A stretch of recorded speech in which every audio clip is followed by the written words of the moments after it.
When people talk about family, they usually describe warmth, a table full of laughter, inside jokes, and that feeling that you belong even when you don't quite fit anywhere else. For most of my life, I thought that's what we had.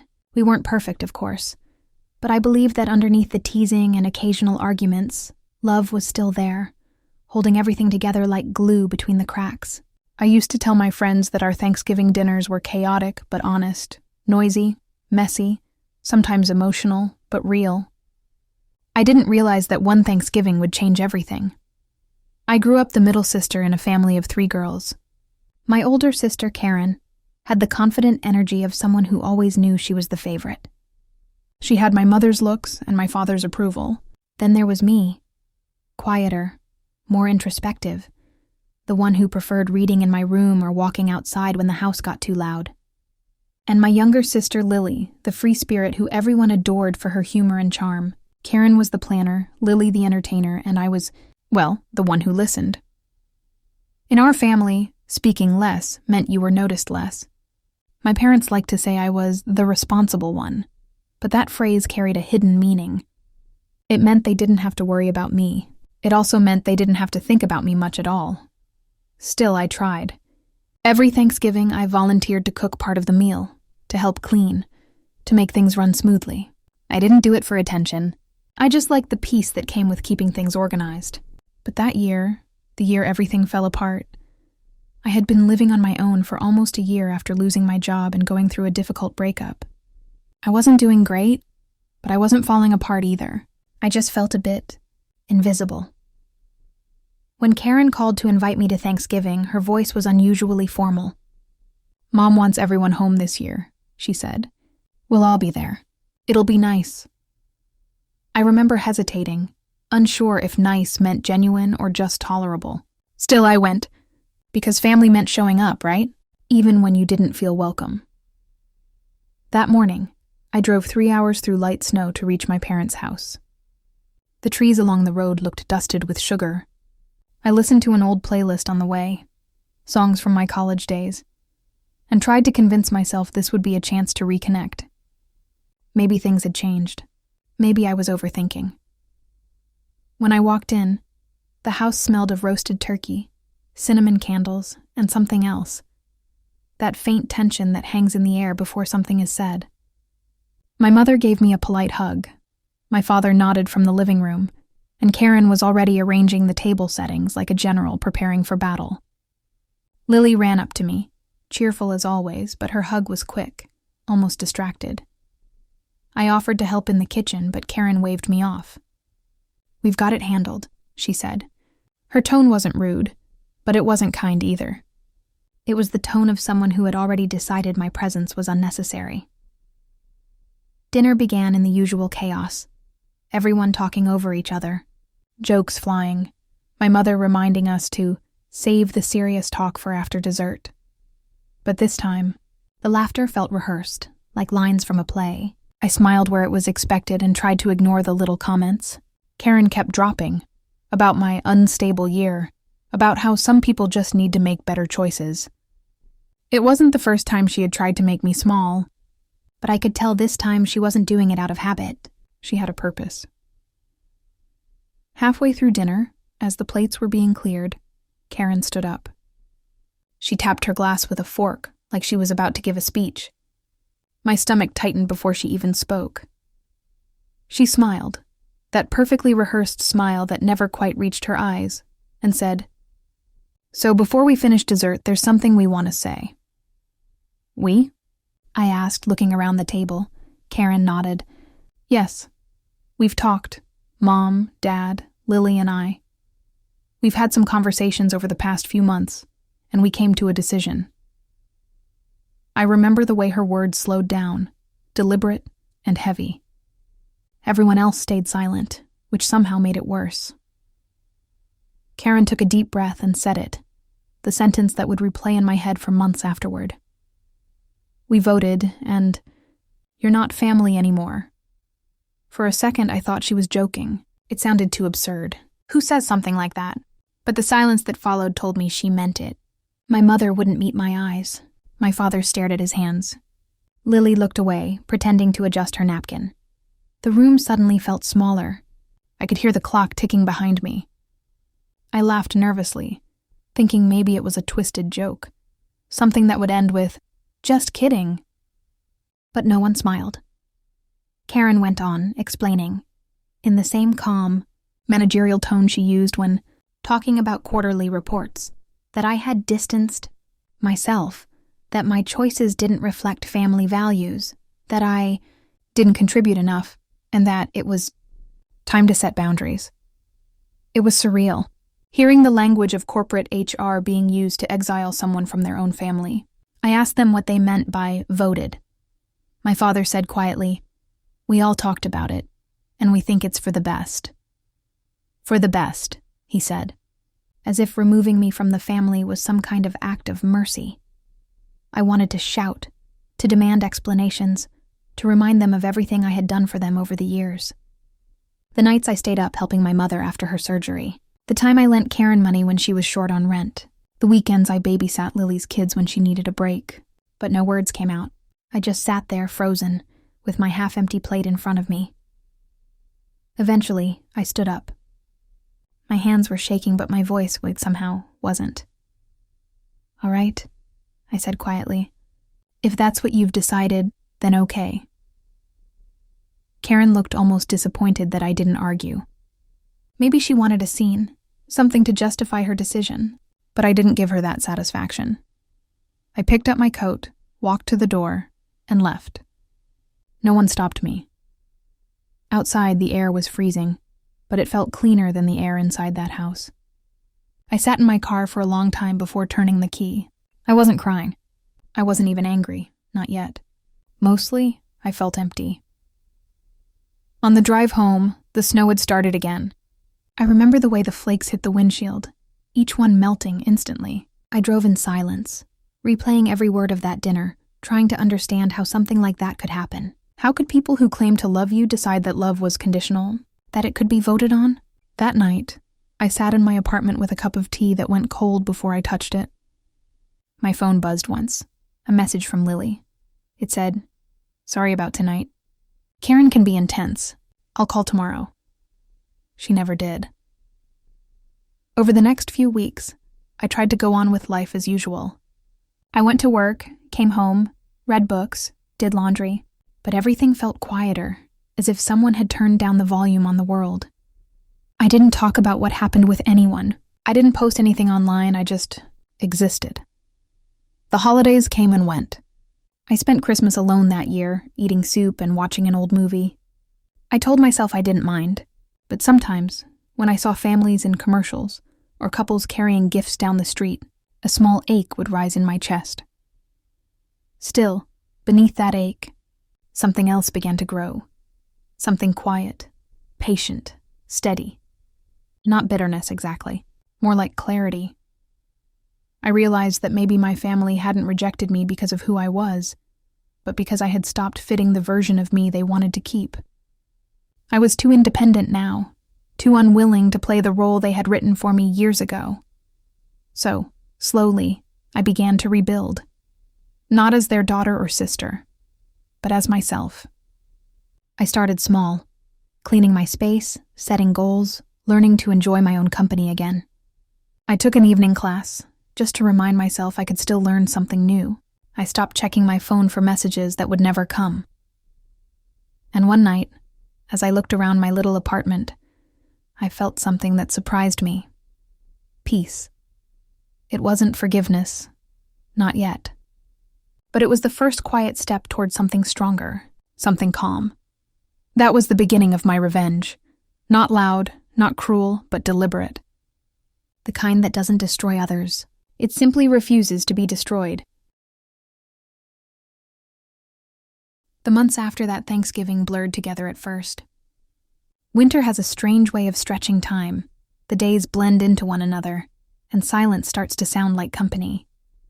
I woke each morning, made coffee, and sat by the window just to watch the light change on the buildings across the street. There was comfort in routine, even if that routine was built from loneliness. I didn't speak to my family after that night. They didn't call, and I didn't reach out either. At first, the silence hurt like a bruise you keep pressing just to see if it's still there, but eventually, the pain dulled into something quieter. I stopped waiting for apologies that weren't coming. My calm revenge didn't begin with some grand plan. It began with a single morning when I looked at myself in the mirror and said, out loud, "You're still here." That small truth felt like a kind of victory. Because despite their vote, despite the emptiness they left, I was still standing. I started making changes, small but steady. The first was financial. I'd been working part-time at a local bookstore, a quiet place that smelled of paper and dust and comfort. The owner, a gentle man named Alan, noticed how I organized the shelves meticulously. One evening, he asked if I'd be interested in taking on more responsibility, managing the store's new online orders.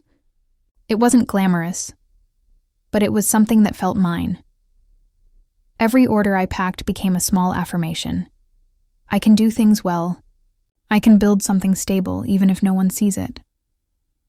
Outside work, I filled my time with things that had always interested me, but that I'd set aside for later. I joined a weekend writing workshop, something I'd wanted to do for years but never dared because I thought I wasn't interesting enough to write about. At first, my stories were clumsy, too careful, too polite. But one evening I wrote a piece called The Family Vote. I didn't name names, but everyone in the class was silent after I read it aloud. One woman said quietly, "That felt real." It was. It was the first time I turned pain into something that didn't consume me. Spring came, slow and tentative, and with it came small surprises. My writing teacher recommended me for a community column in a local magazine, essays about everyday resilience. I wrote about ordinary moments, making tea after a hard day, learning to forgive yourself for believing people who didn't deserve that faith. Readers began to send kind notes. Strangers who didn't know my story somehow understood it. And yet, even as life grew fuller, I'd occasionally dream of that dinner table. In those dreams, I'd hear Karen's voice, calm, decisive, cruelly sure, saying, "We voted." Sometimes I woke up angry. Other times I just felt sorry for them, because now, from a distance, I could see it differently. Their vote wasn't really about me. It was about control. My family had always been a small stage where everyone played a fixed role. Karen the leader, Lily the adored youngest, my parents the quiet judges. My role had been to support, to nod, to avoid disrupting the balance. The moment I stopped fitting that role, when I started setting boundaries, when I moved away, when I made choices without consulting them, I became a problem they wanted to solve, realizing that truth changed everything. It didn't make the pain disappear, but it stripped it of its power. That summer, I took a trip alone for the first time in years.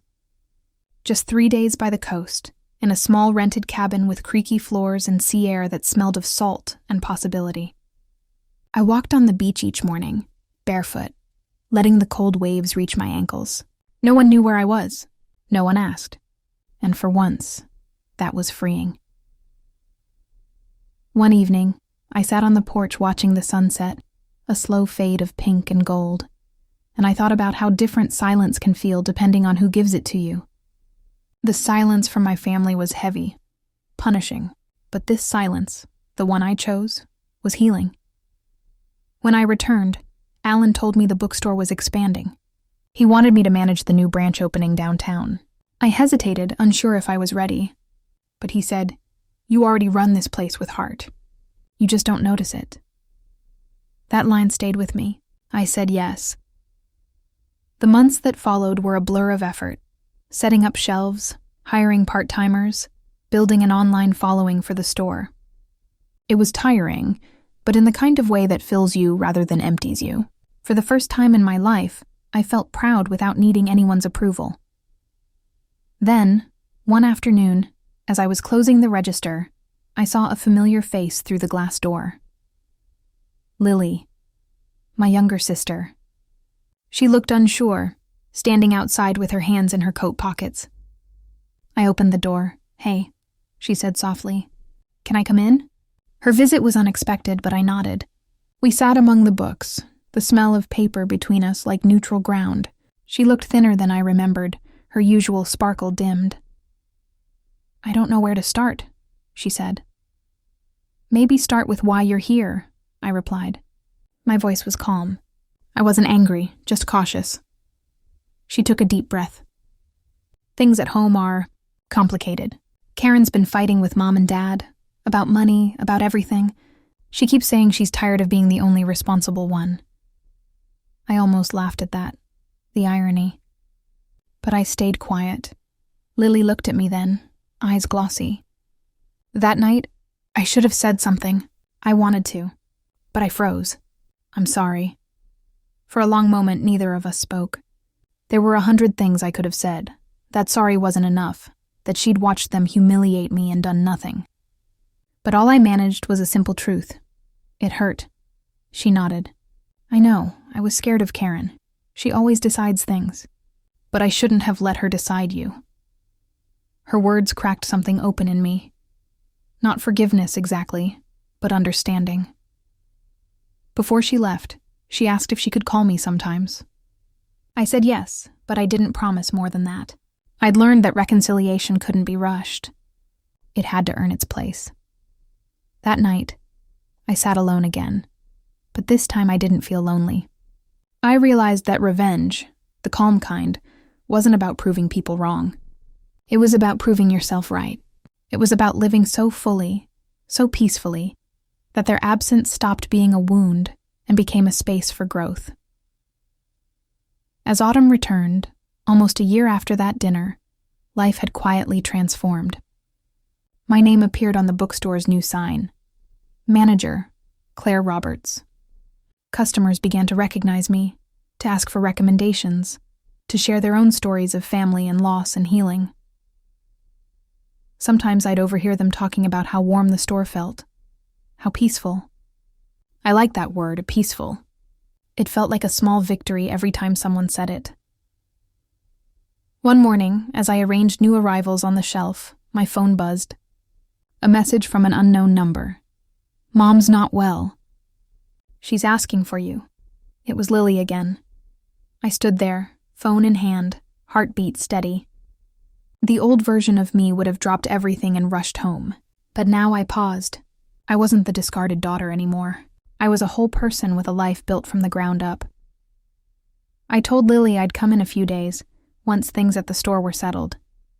And that simple boundary, choosing my timing, felt like another quiet act of revenge. I wasn't reacting anymore. I was deciding. When I finally drove back to my hometown, I noticed how different everything looked. The streets were smaller, the houses more worn. My parents' home felt unfamiliar, like a place from someone else's story. My mother was lying in bed, pale but alert. Karen wasn't there. Apparently, she'd left after another argument. Lily hovered by the doorway, nervous. Mom looked at me with tired eyes and whispered, "You came." I nodded. "Of course." She reached for my hand. "We were wrong," she said. Her voice trembled, the words fragile but real. "Families shouldn't vote on love." I didn't know what to say. Years of hurt don't dissolve in a single sentence. But hearing her say that, not as an excuse, but as an admission, mattered. I stayed with her that weekend, quietly helping, cooking, reading aloud when she got tired. There was no grand reconciliation, no tearful group hug, just moments of honesty stitched between long silences, and that was enough. When I left, Lily hugged me tightly. "You seem different," she said. "I am," I replied. Driving back, I realized that revenge had already happened, not in any dramatic confrontation, but in the simple fact that I'd built a peaceful life after they tried to erase me. They'd voted me out, but I had voted myself back in, to my own story, my own worth. I smiled then, softly, watching the road unfold ahead. The world felt wide again, and for the first time in a long time, I wasn't looking back. Time has a way of softening even the sharpest memories. A year after my mother's illness, life had settled into a rhythm again, one that felt both familiar and new. I still managed the bookstore, still wrote small essays on ordinary resilience, and still preferred quiet mornings with coffee over crowded rooms. But something had shifted inside me. The pain of what happened that Thanksgiving no longer sat like a stone in my chest. It was still there, but rounded now, worn smooth by understanding. I never told my mother how deeply her words had stayed with me. Families shouldn't vote on love. But sometimes, when I saw her handwriting on an old birthday card or when Lily called just to chat about nothing, I would think of that line and feel a quiet kind of closure forming. Karen was still a ghost in my life. I'd heard from Lily that she'd moved 2 towns over after a falling out with Dad about their parents' finances. Apparently, she'd tried to take control of their accounts. For their own good, she said. But Mom had finally pushed back. It surprised me, honestly. The same woman who had stayed silent while I was voted out was now finding her voice. Maybe we had both changed in our own ways. I didn't wish bad things for Karen.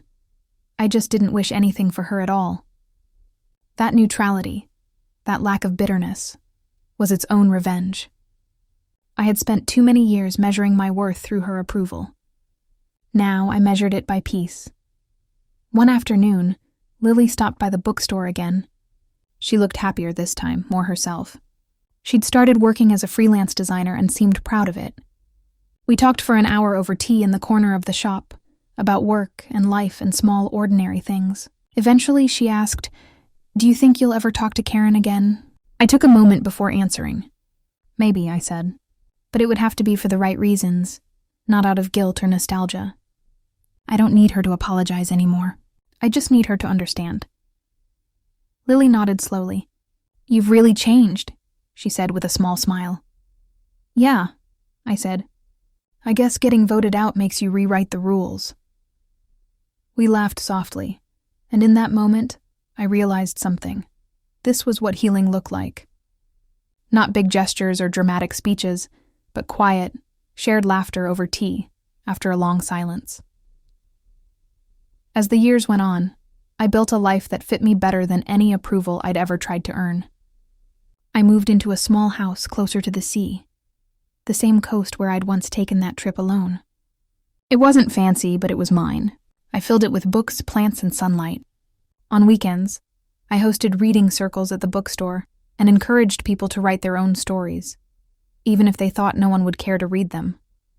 Sometimes, after everyone had left, I would lock up and walk along the water. The air would be cool and salty, and I'd think about how far I'd come from that Thanksgiving night. There was a time when I thought being excluded meant being unwanted. Now, I saw it as being set free. Then, one unexpected autumn evening, I got a message from Karen. It was short. "Can we talk? I'd like to see you." I stared at the screen for a long while. My first instinct was hesitation. What could she possibly say after all these years? But curiosity, or maybe compassion, won. I replied, "Okay, at the cafe near the bookstore. Tomorrow at 5. The next day she arrived on time. She looked older, not just in years but in spirit. There were faint lines around her eyes, and the confident posture I once envied had softened. She held her coffee cup like it was something to hold on to. "Thanks for meeting me," she said. I nodded. "Of course." For a moment, neither of us spoke. Then she sighed. I've played that Thanksgiving over in my head 100 times. Every time I wish I'd said something different. Her voice wasn't defensive or proud, just tired. "I thought I was protecting everyone," she continued. "Mom and Dad were arguing, you were distant, and I thought I thought I was fixing it, but I was just cruel." I didn't rush to respond. I wanted to really hear her. Finally, I said quietly, "You didn't just hurt me. You taught everyone that love could be conditional, that approval mattered more than connection." She nodded, eyes wet. "I know. I've paid for that, in ways I didn't expect." There was a time when I would have taken comfort in hearing that, as if her pain could even the score. But sitting across from her now, I didn't feel triumph, just a calm detachment. "I'm not angry anymore," I said, "but I don't need us to go back to the way things were. I don't even know if that's possible." "I wouldn't expect it," she said. I just wanted to say I'm sorry. Really sorry. There was silence again, the kind that holds two truths at once, the past and the possibility of something after it. I nodded slowly. Thank you, I said, and I meant it.